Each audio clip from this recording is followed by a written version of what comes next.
In the words of Donald Trump, inflation is a country buster.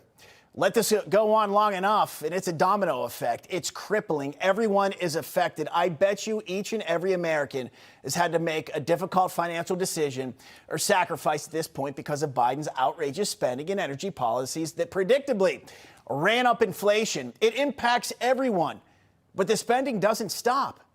This week, he also announced more student loan forgiveness, $7.7 billion for 160,000 borrowers. Billions of your dollars to pay for this, what you see on the screen right there, anarchy, Jew hatred, down with America. That's how we ended the academic year. Biden is rewarding this behavior. In colleges, they're facilitating this kind of curriculum. It's a rotten mentality, and it has permeated in colleges now for decades. We know that. But under President Joe Biden, the far left is more emboldened than they have been than ever. From City Journal, DEI, that was their headline, DEI conquers Stanford. Stanford employs now at least 177 full-time DEI bureaucrats spread throughout the university's various divisions and departments. And it's not just Stanford. DEI offices are the norm at colleges across the country now. You see, our kids, they're not just being taught their chosen field of study. It comes with a healthy dose of DEI, diversity, equity, and inclusion, to go right along with it. That's exactly what you saw manifest at the end of the school year. That, make no mistake about it, is the result. And according to Louisiana Senator Bill Cassidy, Biden's loan bailouts will cost you, the taxpayer, get this, as much as $559 billion. I know I'm laughing a little bit. It's not funny. It's just comical. You see, we're the ones on the hook. The loan companies, they got to be paid, right? And that's just the beginning of the extra cost you're being saddled with. Our border is still wide open, and the burden of all these people, millions and millions coming in, is so immense. A recent analysis estimates the cost of Biden's open borders is upwards of $400 billion. So I think, given that, it's fair when I say our country could look completely different in just a few more years, right? You see where I'm going? And it's intentional. Biden created this disaster. Now Democrats are trying to weaponize it against Republicans. You remember the so-called bipartisan border bill this week? It came up again. Well, it failed again in the Senate.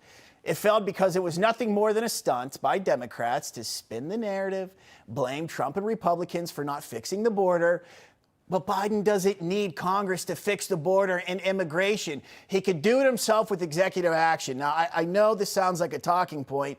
He ripped apart what Trump put in place. Let's look at the Migration Policy Institute. They studied this. They logged 296 executive actions on immigration taken by the administration as of January 19, one day before Biden's first anniversary in office. By contrast, the Trump administration carried out just 86 executive actions during its first year. Joe Biden took 296 executive actions on the border and immigration in year one. It is this simple. Just put the policies that work back in place, right? He lies when he says he needs Congress to fix it. I don't like to say the president is lying that much, but he is. And he doesn't want to fix it. Why? Well, voters.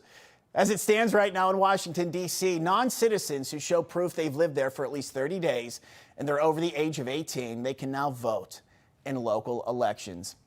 Now you see the non-citizen voting phenomenon is underway.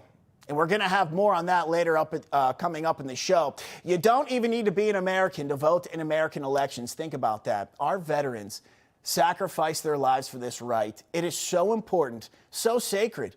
And Democrats are throwing it right in the dumpster. Yesterday, though, the House passed legislation on this that would undo it. And get this, 143 Democrats, they voted against it. Now, it would never get through the Senate. Biden, he would never sign it into law. That's because Democrats want these people voting. Don't you see? They let them all in to do just this, non-citizens voting. And again, back to my original point tonight, if we keep heading in the direction of where Biden and this administration is taking us, what in the world is this country going to be at the end of another term?